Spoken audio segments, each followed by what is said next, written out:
Sometimes it seems the only place to turn is away. But in that moment you can throw away the fear, 'cause someone else can be just what you need to hear. With a kind voice, a few kind words, an open ear for when you need to be heard, a warm heart. You can make that choice to find a kind voice.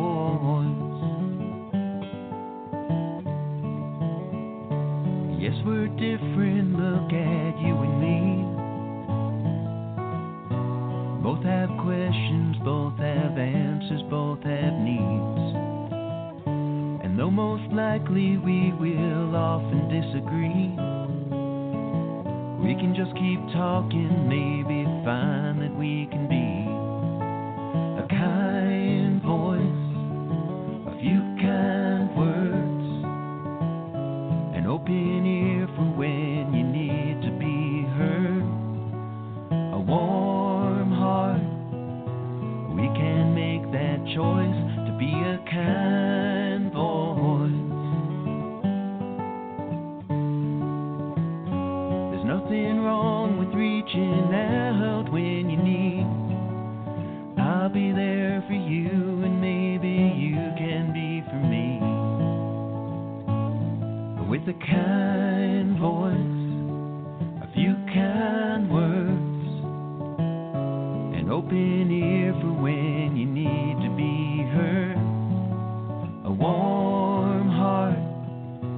We can make that choice to be a kind voice, a few kind words, an open ear for when you need to be heard, a warm heart. We can make that choice to be a kind voice, a kind voice, a kind voice.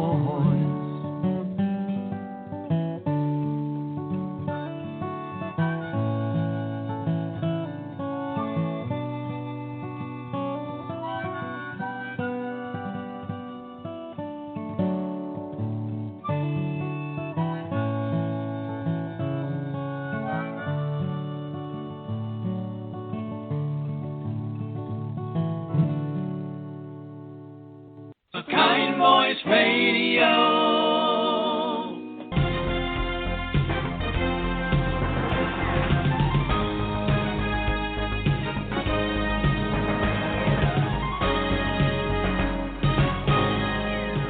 Hello and welcome to Kind Voice Radio. I'm your host, David Levins, and we led in with Greg Corona's song, A Kind Voice, which was all about people being kind voices for each other. Today's guest, Cathy King of Canines With A Cause, helps people and animals who would have difficulty being kind voices for each other connect. She connects animals who are trapped in animal shelters with prison inmates, with veterans who are struggling. Cathy, welcome to the program. Thanks for having me.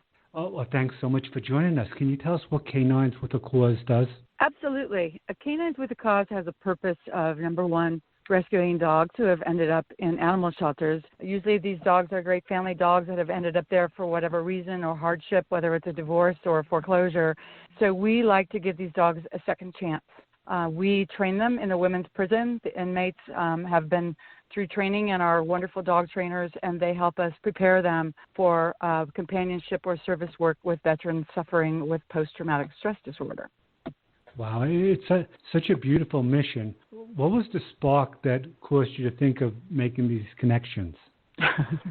Well, it's a pretty long story, but to sort of summarize it, I have been in animal rescue for 20-odd years, and when you are spending most of your time in shelter seeing the faces of these beautiful animals that for the most part really have very little hope of being placed because there are so many of them in shelters, you know, I was always looking for that other repurpose, or as I like to call it, recycling of what to do with these animals. So I started doing some research into animal-assisted therapy, learning about the amazing things that dogs can do. And, that ranges from seeing eye dogs, which obviously are trained from the time they're born, to being able to sniff cancer. And it was amazing to me what dogs were doing. And here we are putting them in shelters and euthanizing them at this amazing rate of 3 to 4 million a year. So wow.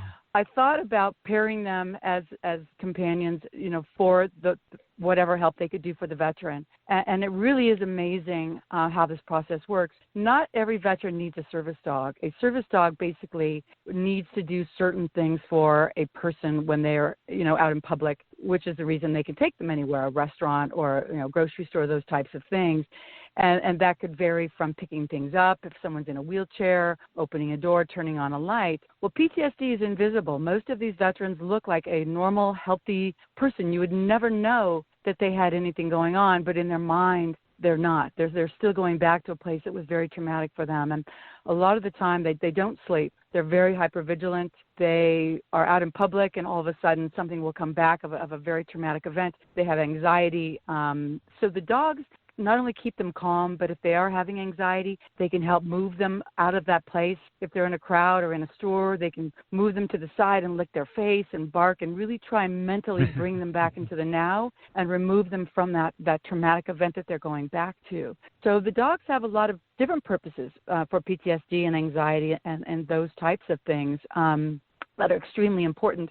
And you also think about someone who's been in the service, they're used to their comrades watching their back. I mean, they are a team and they have that camaraderie. And when they come home and they're on disability, and they don't have that anymore. They no longer have that feeling of somebody's there. And the dog watches their back. The dog is their companion. We all know how faithful our dogs are. They do anything for us. And that's a feeling of comfort as well, too. They're not judging anything they've done. They're loving them unconditionally. And there's a real bond there that's extremely special between these vets and these dogs. I mean, this is such a great thing you're doing, and it's very cool how it was a very intentional thing that you created. You saw the issue, and I know exactly what you're saying. When you're with a dog, you're never alone, and they're such great companions. They are. How did the inmates, getting the inmates involved, come into this story you're creating? This is a beautiful piece. It truly is. There are about 160 inmate dog training programs in our country. And the beauty of this is training a dog is very expensive. It's very, time-consuming, and it can be very expensive, which is why a well-trained service dog could cost between $25,000 to $40,000 because a lot goes into it. When you look at inmates, they're there and they have nothing but time, and a lot of them really have remorse. They want to do something that makes them feel like they're giving back to the society that at one point they had taken away from. There's a redemption that comes with taking a scared animal from a shelter and training it for service work because they are giving back. And these women really care. They're good dog trainers. They care about what they do. They are very nurturing to the dogs. We train the women's prison, so all of our inmates are women. A lot of them have children they'll probably never see again. So there's a lot there. So not only are we having a cost-effective training process for the dogs so we can give them to the veterans free of cost, but we're also helping these women not only feel better about themselves, but if they are, going to get out of prison, they've learned a vocational skill. A lot of them are certified dog trainers when they get out.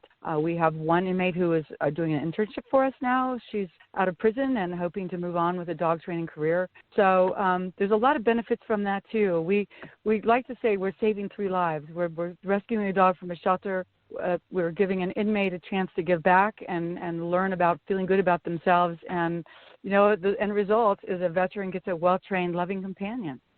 It's such a beautiful thing that works on all the levels you described, but then there's domino effects on the people, the inmates touch afterwards, or the veterans touch, or the dogs. They connect with a bigger picture. Yeah, absolutely. How do you choose the inmates who get involved in this program? Actually, we don't. The prison staff do. And it really has been an interesting process going through it because there are women in our program who are doing life sentences for murder. And you think about that and you think, well, how could you let this person have a dog? Well, you have to sort of backtrack and think about why these women are there in the first place. And I think a lot of them are products of our society. You know, they were born into a home where they didn't really have a lot of chances to get an education and do things with their lives, and they fell into the drugs, and a lot of them have been raped and molested and really had a tough upbringing. And drugs and alcohol, I mean, you name it. They're there for a plethora of reasons that once they're there and they're sobered out and they're becoming the person who they really could have been, they start blossoming. And to give them this chance is really incredible for them. So the prison staff get to know these women, and they choose them based upon, number one, their behavior, how much they really want to get back and be involved, those types of things. And truly, it's a program that's a privilege. If they screw up and do something wrong, then they are, they're removed from the program. So it really sort of keeps them in a good place, too, when they are in the program. And ironically, the woman who runs the prison, when we first put the dogs in, her first comment was, there's a lot less fighting and a lot more smiling faces having these dogs here. That's a beautiful thing. And how did you make the connection with the prison? How did you reach out to them? Well, it was kind of like working with the Veterans Administration. It's a lot of red tape. You don't just have a meeting and say, I have this really great idea. Let's put dogs in prison from shelters and then give them to veterans suffering with post-traumatic stress disorder. They look at you like you're crazy up in the night. We did a lot of research. We presented it in a way that there are a lot of other programs like this. In 1981, the first prison program was started by a nun in Washington State who had spent some time in an asylum, and they had dogs there, and she realized how healing these dogs were for the people. So she kind of made it her life's work, and she's still alive, and I feel horrible. I can't think of her name. But she started this, and it really has been incredible all the way around. There's a lot of dogs that are just taken out of shelters and trained to be adoptable dogs by inmates. I'm working with a group in Florida doing a cat program. They're taking, little preemie kittens that need to be bottle fed and, not having enough volunteers and putting them in prison so these women inmates can help nurture these kitties until they can be adopted. So I think more and more of these programs are becoming more accepted because they're seeing the value of what the inmates are getting out of them, as well as these animals that are being saved and given a second chance too. So it's pretty incredible. So I can't take credit for starting it. I knew a good thing when I saw it, and did a lot of singing and dancing for about a year with the Department of Corrections here in Utah. And they support us wholeheartedly. They've been wonderful to work with. They love the program. Right now we're working on expanding it into the men's sector so we can expand our training programs. And they also just started paying our inmate trainers. So it's actually training dogs for us is a real job for these inmates. They're making, a little bit of money that they would make doing other things, working culinary or, trimming grass or whatever the prison jobs are. But they're getting paid, which is also very encouraging for us that they're taking that step to really support our program. How many dogs have been through your program? I think we're in the 40s right now. So we've been doing this for about 2.5 years, and we started off very small because with anything like this, you want to, just put a few in there and see how it all works. And then once that's working, increase it. So I think we have about 45, 46 dogs that have came through and graduated the program.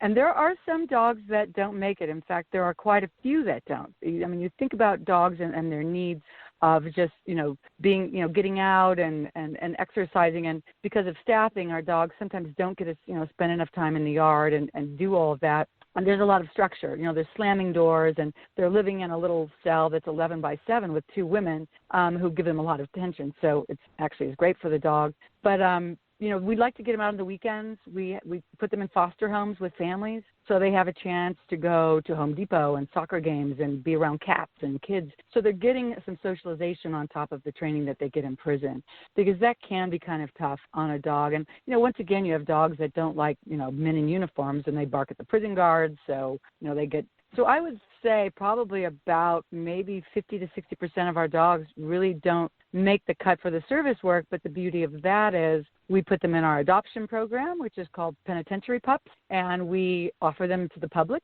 as just a great, a dog that's had training, it's had assessment, we know about the dog, they're still rescuing a dog, but it's, there's a little more to it than that. So, there's different levels of where the dogs go in prison, and we can talk a little bit about that later, but the prison is just a great way to to assess a dog for what type of work it's going to do moving forward.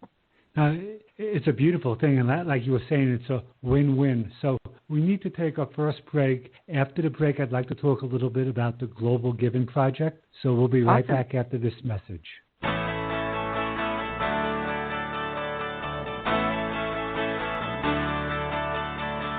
alchemy of kindness is one that we believe. When we reach out to each other, you know we both receive. Hi, I'm Bruce Grammel, one of the original hosts on A Kind Voice Radio. My song, The Alchemy of Kindness, is about the good things that happen when kind voices come together. What you're about to hear is a message from Claire Bloom, who is using her kind voice to feed hungry children. We hope that you'll help Claire with her mission and make our world a kinder, more connected place, one act at a time. Hi, I'm Claire Bloom. In 2011, I started End 68 Hours of Hunger in an effort to overcome childhood hunger right here in America. There are more than 16 million children in America who are hungry between the free lunch they get in school on Friday and the free breakfast they get in school on Monday. And what we know is that if we feed these children on the weekend, they can achieve 50% higher reading scores, 30% higher math scores, and are twice as likely to successfully complete the third grade, which is a primary indicator of high school graduation. To find out more, I'd love for you to be in contact with me. We have a website at www.end68hoursofhunger.org, or you can email me directly at end68hoursofhunger@gmail.com. I'd love to hear from you. A Kind Voice Radio. Welcome back to Kind Voice Radio. Claire's been on the show a couple of times. She's a retired Navy officer who found out there were hungry children in her community. So she started this program to help end that, and it's spread to 40 cities across the country. She doesn't take a dime for it. She has gotten many volunteers on board to make this happen. So not so different from our current guest, Cathy King with Canines With A Cause. Cathy, welcome back to the program. Thank you. Good. I'm thrilled to have you. And a big part of what you're doing is being able to get other people involved with it, because you can't do it all yourself. So you have this wonderful project on global giving. Can you talk about that? Well, global giving, I cannot say enough wonderful things about. We put our project on their site, and just if people are familiar, it's a giving portal. So if you wanted to give someone a gift and you're tired of giving them socks and sweaters, what you can do is give them a gift card, and they can log on to Global Giving site. And I believe now there's over 12,000 different amazing projects all over the world that they can choose to give to. So it's a wonderful way of sharing philanthropy. And there are a lot of wonderful corporate groups that also do the same thing. They, for a bonus for employees, instead of giving them money or whatever, they give them these Global Giving gift cards and allow them to choose who that they would like to support. So not only is it a great way of teaching philanthropy, but it gives people a way to really learn about different organizations and give. So our project has been on Global Giving for maybe 3 years, I think, or more. I'm excited to say that we're normally in one of their top 100 projects for giving, so that's been exciting for us. The support has been overwhelming. It really has been wonderful. People all over the world know about us and help with our funding. Well, our producer, Yolanda Riley, loves the site and gets a lot of guests from that site. Now, it's very quantified. When people give $10, they get something. Okay? Right. Or something happens. Can you talk about the donations and what the result of each donation is? Well, it all really goes towards our program, and our biggest expenses are more vetting the dogs. We get them out of the shelters. We make sure they're spayed, neutered. They go in for an exam, make sure they're healthy. They get all their, rabies vaccinations, those types of things. We also have food and treats and crates and those types of things. So if someone goes to our Global Giving site, there will be a breakdown that says, okay, for $10, you're going to buy food for a dog for this long. And I believe it goes all the way up to $500, which is a month's worth of training, and food and accessories for a dog. So there's different levels where people can give, and I think it's really important for them to understand that breakdown of what everything costs. I think unless you're involved in a nonprofit, a lot of people don't understand all the moving parts that go along with something. They don't realize how many little things it takes to run a program like this. just gas to drive the dogs from the prison to class to meet the veteran. A lot of veterans sometimes don't have the money if something, happens to their dog. A few weeks ago, sadly, one of our veterans had a dog that got out of the yard and was hit by a car. I mean, these are things that we help them out with. Once the veteran has joined our organization and gotten a dog, we think of them as family. We want to support them. We want, everything to work out. So, I mean, there's a lot of expenses that come up. And with Global Giving, you can kind of choose where you want to be with that.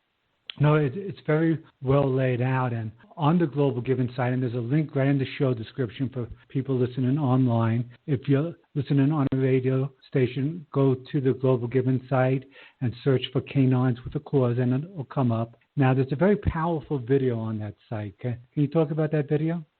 That video actually came from one of the veterans in our program. It was his idea, and he's the one in the video. And I think some people are almost really, they don't know how to take it because it is pretty harsh. But what the video is trying to state, and this all came about, we were brainstorming one day, and, an average of 22 veterans right now are committing suicide in our country. And the Department of Defense thinks that number is higher. That's just a lot of people aren't reporting. They're saying, oh, yeah, it was a drug overdose or this or that or the other thing. And that's harsh. That's a big number, and it's hard to wrap your head around. So as we were brainstorming about that number, it came up that if you take 22 veterans a day times 7, that's a jetliner crashing every single week. Now, when the jetliner goes down, we hear about it. Everybody hears about it, and it's big news. But the fact that we are losing that many veterans a week, the news isn't out there. People don't understand it. So we created the analogy of a jetliner going down every week, and that's how many veterans we're losing. We're losing more veterans to suicide than we are to any sort of active duty. So to get that message across, we created a video that basically shows a veteran sitting by himself with a gun, and in the background you hear a plane going down. And when the plane crashes, everything goes dark, and that's when we bring up the statistics. And that, if you think about that, yes, that is harsh, but it's reality, and reality is sometimes harsh. So that's why we posted it, but it resonates with people. They remember it and they think about it. It's a very harsh reality, but it's a reality you're trying to change, and doing it with this program is such a beautiful way to do it. Are there other people doing similar things to what you're doing? Have you inspired other programs to take off? There are other programs out there. Some of them are a little bit different. Some of them basically place a dog with a veteran, and then they give them, a certificate to maybe go into a Petco and do their own training. There are other programs. There's a wonderful program in Colorado that we work closely with. They have the same type of prison training, and I believe it's called Freedom Service Dogs. And they train maybe 10 to 12 dogs a year that they do get from the prison, and they're shelter dogs trained in the prison, but they train them all the way up to a service dog status before they place the dog. The way we work is this. We have a woman who goes into the shelters to assess dogs. She has a PhD in animal behavior science. Dr. Lynn is awesome. So she really knows what to look for with the dogs in the shelter. So once we get the dog out of the shelter, then it's assessed for, health and those types of things. And then it trains in the prison, but we do not train it in the prison all the way to service status. We believe that it's the most important thing is to train the handler. So with that being said, the veterans are really in charge of training their own dogs. Because of that, they not only create that bond and that partnership that they need, they learn the handling skills. So when they are taking their dog out in public, they know what to do if the dog is restless or barky. They're learning how to be a good dog handler. So that is the difference between our program and a lot of other programs out there. We don't place a perfectly trained service dog with veterans. We give a veteran a dog that's been assessed and has some training, but they are the ones who actually hands-on continue the training of their dogs. Now, what guidance do you give the veteran on how to do it? Do you work directly with them? Are there videos? No, we do. We have classes. The first thing we do is we have them sign up for an orientation, and at that point we tell them exactly what it's going to look like. If we're going to get you a dog, you need to come to class, you need to participate. We have a whole list of things they need to do to care for the dog, down to it's not going to ride around in the back of the truck, and it's not going to be tied up in the yard. This is your partner, and we're creating this partnership between you and the dog, and there has to be a mutual respect. So once they go through our orientation and they agree that this is what they want to do and they want to be involved in this program, then they start coming to class and training with different dogs from prison. So they're trying different dogs. They're working with different dogs. We're finding it's sort of a dogmatch.com. It's a great way for them to find the dog that they really seem to bond with. And then from there, they get to start taking the dog home. The dog can meet their wife and kids, and if they have other pets. So day-to-day life, seeing how that dog fits in. And if it does, and it's a match, then they adopt the dog, and from there they start training. And what they get through that training is they get to know, number one, what the dog has learned in prison. Sit, stay, leave it. How do we know these commands? What does this dog know, and how am I going to tell this dog that I want it to sit, stay? So once they get to that point, then they'll start moving up through the program of training, which in the very beginning is the BA, and that's your basic, like I say, the sit, stay, those types of things, be able to walk by dogs and not be distracted, or cats or food. Once they can pass that test, they move on to the masters, which is being able to do all of the needed commands in public. So we would take them to a Home Depot or a Petco and go through these training processes until they pass the test that they can do these things in public, which are the skills they need for service work. And then from there, it's a one-on-one training of working with the dog to train them what they need, what their veteran needs them to do for them in public, which is where the service comes along. The ADA regulations say that a service dog should be able to do at least 3 important commands that the person needs them to do in order to have that service status and be able to go anywhere with that person. So for us, a lot of it is watch my back, which is, moving people away if you're having anxiety. Random. It can be a lot of different things. So that's how the training process works. But we're not training the dogs. We're training the veterans how to train their dogs. Now, that's a terrific thing. After a veteran successfully completes your program, do some of them get involved and become trainers themselves? We've always wanted that to be the case. So far, it hasn't happened. It's definitely out there for any of them. We do have a lot of them that come back and mentor and volunteer. We haven't had any that have really shown interest in being a paid trainer, but we do have one, like Nick will bring his dog Zoe to class and be the dog distraction. Like he'll bring his dog in and, work his dog to sort of try and distract the other ones in class while they're, so he's a very important part of the training. And he also mentor. That we have a veteran who's getting a little frustrated because their dog's having issues. It's kind of nice to have another veteran working with them because, number one, they have the camaraderie already. And number two, the vet's been through the program. It's sort of been there, done that. I know how you're feeling. I'm here for you. They can relate a lot more to another veteran than to just, a dog trainer telling them. So, that's been important. But I think they like the idea of volunteering and helping other veterans more than, becoming dog trainers. Interesting. Maybe someday. I hope so. We had Carrie Rydell on, and she created something called Bookopolis that helps children. And she talked about iterations, how at one point you only could do certain things, and then each iteration you build onto the program. So from a standpoint of iterations, what was the very first step you did to bringing Canines With A Cause to life? And can you talk about the things you did after that? Well, the first step for me was back in the days of animal rescue. When people are adopting animals from you, dogs and cats, you receive letters. Back then there were letters, not emails, of people saying, this dog changed my life. My husband passed away. I never left my house. I was sad. I was depressed.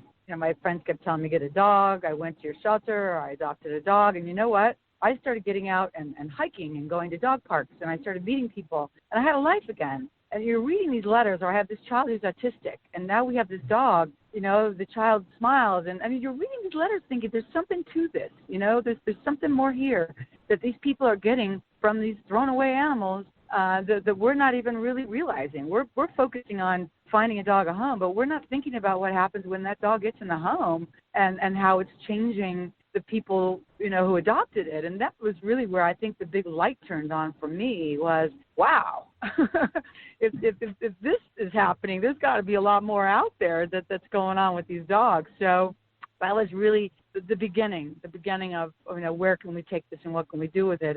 And honestly, our goals for Canines With A Cause are huge. We are training and placing dogs with veterans now, and it's successful and it's great. And we have just implemented a new program called Paws with Paws.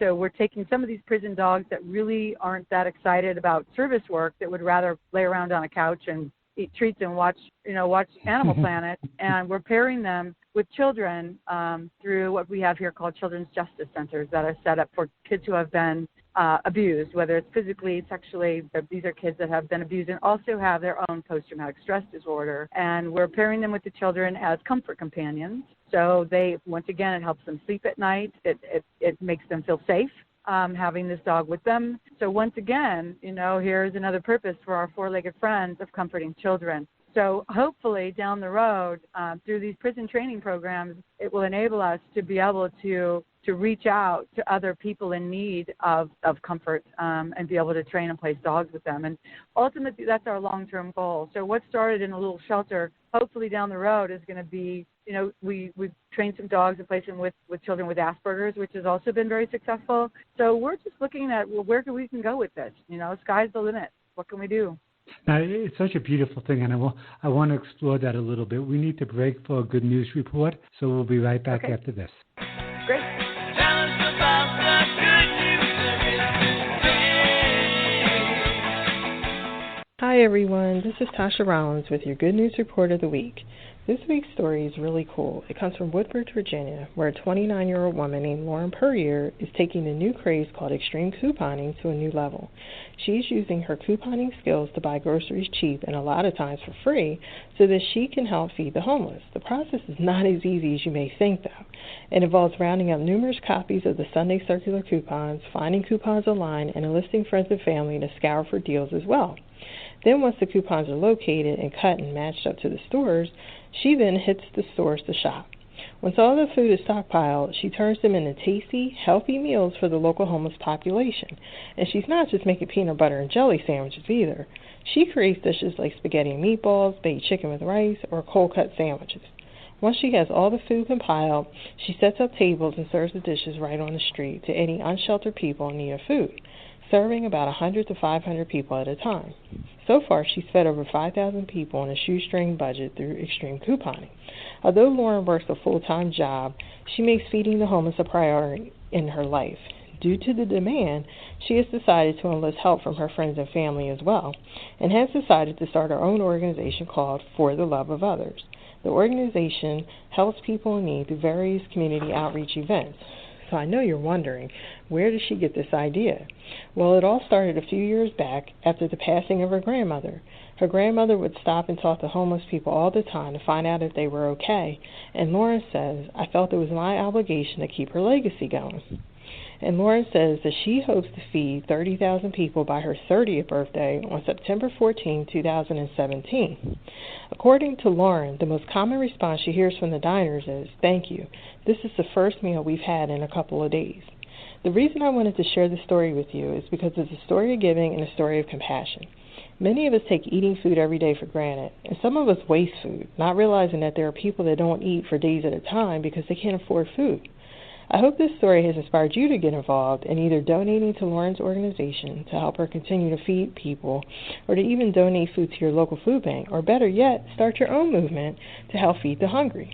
If you would like to see some pictures of Lauren and her helpers, please feel free to visit our blog at www.akindvoice.org/each-one-reach-one.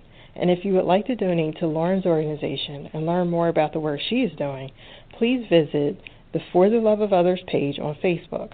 I hope this story has not only inspired you, but moves you to take action to help those in need around you. I leave you with a quote of the week from Mother Teresa. If you can't feed 100 people, then just feed one. Thank you all for listening to this report, and I hope that it has inspired and uplifted you today. Have a wonderful rest of the week, everyone. Kind Voice Radio. And welcome back to Kind Voice Radio. We're here with Cathy King talking about Canines With A Cause. Cathy, welcome back to the program. Thank you. What a great story that was. Yes, I love the interconnectivity of Lauren was inspired by her grandmother and just using the resources around her to make connections. I love it. Love it. It's very neat. And before the break, you were talking about the sky being the limit. So in a world without boundaries, where you could have any resource or connection you need, what would you like to see this program become? Well, first and foremost, my mission really is to get the point across that dogs really are a resource. They are an amazing resource for us. As far back as history goes, they've been our companions. The cavemen had dogs that would guard them and alert them of people coming up.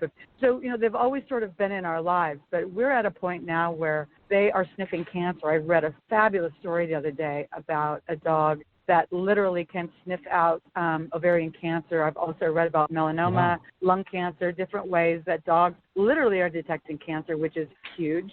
Once again, guide dogs for the blind, for hearing impaired, for service dogs of helping people with mobility issues, as buddies for these children, as comfort dogs. I mean, even looking at Sandy Hook and the Boston Marathon, they brought in the comfort dogs for people who were sad and crying and feeling awful just to hold on to while they were crying. I mean, there's such a purpose for these animals, and to see them being euthanized in shelters is just something that's always, to me, it hasn't made sense, because there are so many, great things we can, so many purposes for them. So that to me was really my inspiration, and I think it always will be, is what more can we do with these animals to enhance their lives and ours? It's a win-win situation.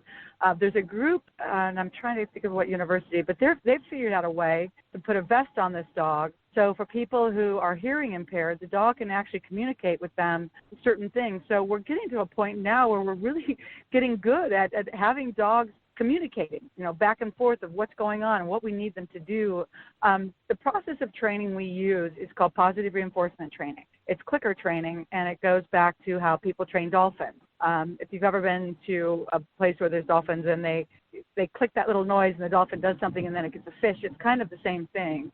What we're trying to tell the dogs in our way of communicating is, hey, what you're doing is right, do it again. So instead of yanking on them or shocking them or other, ways that people have trained in the past, we're trying to communicate with them and say, hey, what you're doing is right, do it again, over and over and again. And the dog, of course, wanting to please us, that's how they learn and that's how we train. So once again, I think we're becoming a kinder, gentler group of working with animals because of just the way that we're training, with being positive as opposed to negative training practices. So, there's a lot to be said there too. I think in the big picture, we're resorting to kindness as opposed to, aggression to train animals. Definitely like that. If someone's listening right now and they think what you're doing is great and they want to start doing something similar, what would be a first step for them? Well, I have mentored several other programs. When we first started this, we really didn't just dive in and start training dogs and placing them with veterans. We were very slow and methodical about how we did things, hoping to create some sort of a template. And what that template would be used for is say, hey, look, this is what worked for us. This is how we got involved with the prison. This is the type of trainers you need to look for. This is the type of rescue groups you want to work with.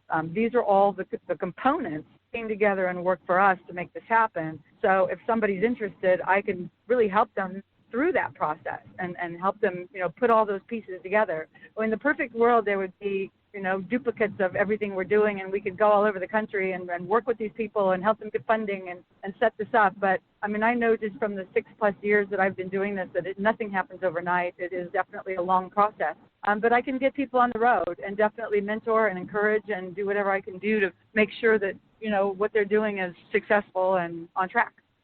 Very cool. Now, there's a link for your website right in the show description, canineswithacause.org. Is that the best way for people to get in touch with you? It is. And, we have a Facebook page that we do keep pretty active. We have a lot of pictures of our veterans and dogs and training and dogs that are available for adoption and, different needs or different events coming up. In fact, this radio blog is on our Facebook right now. So it's a great way of really communicating with people on what's going on with us, too. But the website, definitely, if they're interested, it's a great way to, connect with me or get more information about our program. There's a lot of good information for a veteran if they want to get involved. They can read about, what that entails. So there's a lot of good information just as a good starting spot on the website. Yeah, and starting something, that first step is often the hardest step to take. I think once someone gets engaged, like the law of motion, people keep moving forward. Absolutely. Someone has to pave the way. Yes. Now, can you talk about the role of technology in bringing your program to life? Technology is amazing. I cannot speak enough about the changes that I see in nonprofits because of, number one, the internet, but number two, Facebook. Absolutely incredible as a tool to get the word out about what it is that you're doing, what you need, how people can get involved. It's absolutely incredible. I've obviously come back from way back when, before we had all of that. In fact, I remember when we didn't have cellular phones, which, if anybody can believe that ever happened. But, it's just changed dynamics. But and all for the better. I mean, it's just it's brought us all together as a small planet. We can work together. We can help those people who really need help in areas that at one time were very hard to get to. I mean, Global Giving is a perfect example. They're dealing with these little bitty nonprofits in Africa and places that don't have a lot of resources that, back in the day we would have never known about what's going on there, never, let alone been able to help them. But, Global Giving encourages them. They train a lot of the, people that are trying to create these movements and organizations on how to become more effective. And they get the word out. They get the funding to them or whatever they need. And, that wouldn't have happened before we had the miracle of communication and technology that we have now. Yeah, the interconnectivity is a beautiful thing. I saw the photos on your website. They say a picture is worth 1,000 words. And as people are listening to the online version, they're seeing a slideshow. Can you talk about some of the stories behind those pictures and maybe one story in particular that really touched you? Well, there's a lot.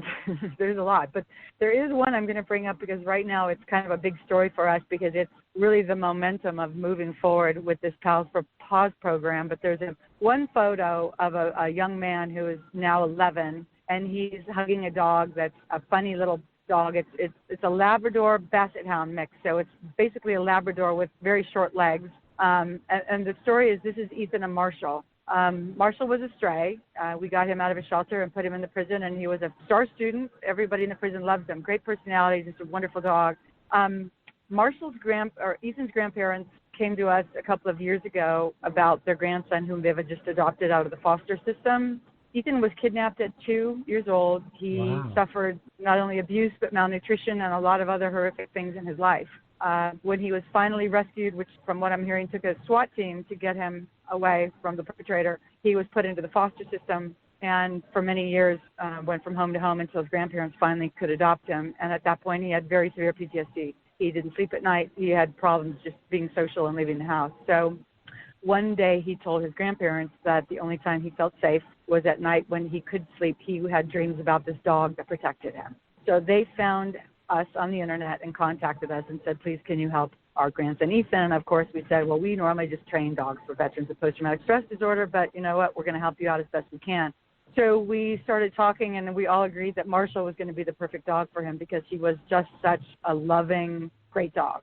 So we had a meeting in our office and the grandparents brought Ben and Marshall was there, and next thing you know, they were on the floor rolling around together, and they left that day. And within 2 or 3 days, the grandparents contacted us and said for the first time, Ethan is sleeping throughout the night, and we're cutting back on his meds. He's now completely off his meds. Marshall goes everywhere with him, and it was such an amazing breakthrough for this child that was really the inspiration for us to start the Paws with Paws program. Because PTSD is not just veterans and because of what they've seen, there's a lot of other people that suffer with PTSD and a lot of children that suffer with PTSD. And the problem with that is if it's not really dealt with when they're young, they carry it through life. And sometimes it can manifest when they get older in a lot of things like drug abuse and alcohol, even health problems because of what is going on within them that maybe they're not really acknowledging. But it's still there. It's not going away. So if we can really help children who are dealing with different horrible memories of their own through canine therapy, hopefully they can go on with their lives to be happy, well-adjusted adults. So that's kind of our next projects that we're focusing on. Wow, what a beautiful story, and kudos to you for keeping your eyes open to new ways to make these connections. Now, is there any kind of book in the works to put all these pictures together into a book? Because, I mean, they're very touching pictures. They're great pictures. And I wish, let's put that on my wish list as well, too.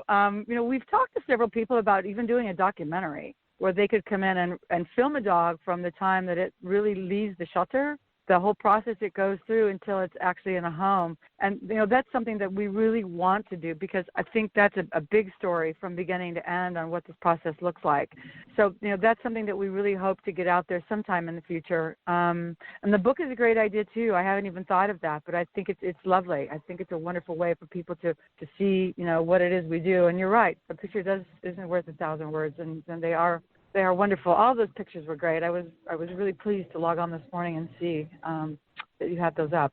Yeah, they're very beautiful. So we need to pause for a final break, and we'll be right back after this. Hi, this is Corey from Runa, and at Runa we make a number of different beverages, all from one leaf called guayusa. Guayusa is a naturally caffeinated leaf from the Ecuadorian Amazon. Indigenous peoples in that area have been brewing and drinking it like tea for thousands of years. All the guayusa that we sell is certified organic, fair trade, and non-GMO. And because guayusa is naturally packed with caffeine and antioxidants, it gives you this really nice, clear-headed, clean, and focused energy. We think of ourselves as a lifestyle brand because guayusa fuels you in doing whatever it is in your life that you need or love to do. So if it's one of those days where you need to sit at your desk for 8 hours and pound out some project or report, then guayusa is perfect for fueling you and doing that work. Alternatively, if it's a beautiful day out and you're going to do yoga in the park or you're going for a bike ride in the woods, then guayusa is perfect for fueling that as well. It gives you this amazing, full-body, wholesome energy and helps you feel fully alive. And that's why we call our company Runa. Runa is a Quechua word that actually means fully alive or fully living human being. We're sold in natural, organic food stores across the country. We're also in Whole Foods nationwide, and you can always find a store near you on our website with our store locator at runa.org. Go out to a store near you, grab a box or a bottle or a can, and crack one open and try one today. He went without food, not to lose weight, but to help people lose generations of hate. While many around him rose up with violence, he sat down for peace. When others used religion as an excuse for war, he used it to remind them of love. Mahatma Gandhi made the world a far better place by reaching out with the strength he cultivated within his soul. So, pass it on from the Foundation for a Better Life at values.com. Kind Voice Radio. And welcome back to Kind Voice Radio. I'm David Levins. We're here with Cathy King from Canines With A Cause. Cathy, welcome back to the show. Thank you. Now, do you remember when you first fell in love with dogs? Dogs have always been, we had pet dogs when I was a kid, and they were my buddy, and I loved them, and, but I never, in my wildest dreams if you would have asked me when I was, college or whatever, what I would be doing with my life at this point, I would have never came up with this. Funny enough, I started my career in Paris. I was in fashion. And so all I can say is I've come a long way from ball gowns in Paris to sloppy dogs in Utah, right? That's an odd life course, but you have to roll with it. Life takes you where you need to go. I love what I do. I wouldn't change it for anything, and it's not always easy because there's sadness there sometimes. You see things, and it is sad, but there's so much beauty and happiness as a result of some of the the things that we work on and seek too, that it really makes it worthwhile. And I want to touch on the sadness a little bit, because can you talk about working through a sadness moment or something that didn't work the way you wanted it to work with Canines With A Cause, and the kind of thing that kept you moving forward after you hit that moment? Well, and those moments happen because, dogs don't solve everything. And believe me, I wish they could magically wave a wand. I mean, a lot of these veterans come to us and they are, they're scared. They want their lives back. They want to be that person they were with their wife and kids or husbands or whatever before all of this happened, that really took their shine away. And they come to us just wanting it to work. I want a dog thinking that this is going to be it. This is going to be the one thing that makes it all right. And that's not how it works. Number one, it's a long, tough process. You're dealing with a dog that has a mind of its own and a lot of its own stuff, its own baggage. I mean, these are shelter dogs. They have baggage too. So, we're working on double baggage. And then you put the inmate into the mix and you really got quite a recipe. But, there's a lot of things that are hard and you have to get through them. But for the most part, when the successes always make up for everything that you go through on the journey of getting there. One big happy success, and it's all worthwhile. You forget about the other stuff. You learn from it. You do your best to make it, move forward in the best way possible for everybody involved. But the bottom line is it's, nothing in life works out the way we want it. Unfortunately, it is what it is. We just have to keep going and do the best we can. But the happy stories are the things that I think keep us all going. The happy stories are the ones that, make you want to get up and do it all again tomorrow. And seeing people come together. there are times that I really have my doubts about people when you look at lovely animals that are, 13 years old that have been dropped off at a shelter by the people who had them for 13 years. You kind of have to wonder what's going on there. But, when you see people come together for the good of just being kind and helping one another, that's a feeling that it's better than almost anything. It's a feeling of comfort and love, and we really are in this together, and there's so much we can do powerfully as a team. So I guess from a long story short, that's what makes it all worthwhile, are the wins, the happy moments. So just staying focused on those, and you said it so beautifully. Now I kind of view what you're doing as kind of choreography a little bit. Do you view it that way? It is. I kind of look at it more of like Match.com. It is choreography because there's a lot of moving parts, and you want to sort of keep them all where they need to be. So it's a lot of tracking and stuff and making sure that everybody's getting what they need and all of that. So it's a lot of busy work. And we're a very small staff. We're just a handful of people who love this, that wear a lot of different hats and do a lot of different things. And it is hard work. I mean, nonprofit work is hard work. You have to have the compassion to really make it happen, I believe. That wonderful story about this woman feeding homeless people, that's compassion. That's truly caring. She's not in that because she's getting some big salary, right? You have to have the passion and then connect it with others who have similar passions. And can you talk about some of the people you work with? Absolutely, because I'm proud of them all, and I love them all. I mean, to me, they are my family, and I feel so blessed that we happened upon them, and they came into our group because they're fantastic. So Sean Woodard is our head trainer. Sean has many years, I think between maybe 15 to 20 years. His background was running these camps for children sort of out in the woods. And I can't think of what the name would be, but, say your child has problems with drugs or whatever, you would send them to this camp, and that's basically where they would go to try and see if they can get them back on track. So he has that element of being able to work with people who have had issues, especially dealing with youth. So not only is he a good dog trainer, he gets the people side of that, and that's extremely important, to be able to work with people who are fragile and not make them think that if the dog isn't doing what it needs to be doing, it's their fault. He's great. He's very good at what he does.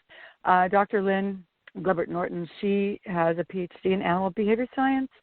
She also has that people portion and that element. This is a woman who's clicker trained coyotes in the wild. She is brilliant. And she does our assessments, and she's also a trainer. Catherine Cookson has been with Intermountain Therapy Animals, so her background is therapy animals, dogs that go in hospitals and do that type of work, and she's just intuitive. She's really the advocate for the dog and, doing things to make sure that, the dogs are part of it and doing well, and she's talented. And, we have some great staff. Kelly is what I call our boots on the ground, our ground zero, Kelly Cantrell. She's our database person. She's the person who takes the calls from the veterans and gets them coming to class. And if they're not coming to class, she calls them and finds out why. And, all of those things, and marketing and PR. So we have a great team. I mean, we're blessed to have people who truly care about what we do. And, we wear a lot of hats and learn how to choreography. We dance. We tap dance. That's right. Kudos to you for putting this dance together. I think it's going to great places. We're coming to the end of our time. Is there any thoughts you'd like to leave our audience with before we close out? I think all I can really say is just compassion. I mean, this is all really about trying to find ways, organic ways of dealing with things. I see these veterans who come to us that are so strung out on so many different pharmaceutical drugs. Dogs, not drugs. I mean, we really need to find ways of helping each other and helping ourselves through things like diet and exercise and animals and just being kind to one another, because that's really what it's about. Well, Cathy, it's been such a pleasure hearing this story, and thank you for doing the good work you do. So we're so honored to be on the show today, and thanks for you people who are listening. And yes, our website, canineswithacause.org, has a lot of great information. And thanks again for having us. Well, thanks for coming on. Have a great day. You too. Bye-bye. And that was Cathy King with Canines With A Cause. All the links on the show description. It's just such a beautiful way to use your kind voice to connect people who may not be able to make those connections right at this moment with animals, beautiful animals stuck in animal shelters. So there's so much going on there. I encourage you to find out more. I want to thank our producer, Yolanda Riley, who does a great job finding all these terrific guests, and close out with Tapestry of Love and Sound by Mr. Joshua Rich. I hope you go out and use your kind voice to make a difference in somebody's life. Have a great day, everybody. Here in our garden, we gather to share all that's inside of us, how much we care. Find strength in our differences and reach common ground. Celebrate our unity in a tapestry of loving sound. So make a kind choice with your kind voice, and united we'll find our kind voices inside, which sing out in unity, creating community and bringing us together as one.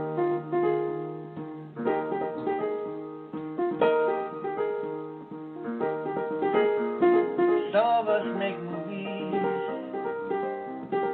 some of us sing songs, some find forgiveness for a choice that was wrong. Some of us feed children, some help people in need, and all of us in our own way are planning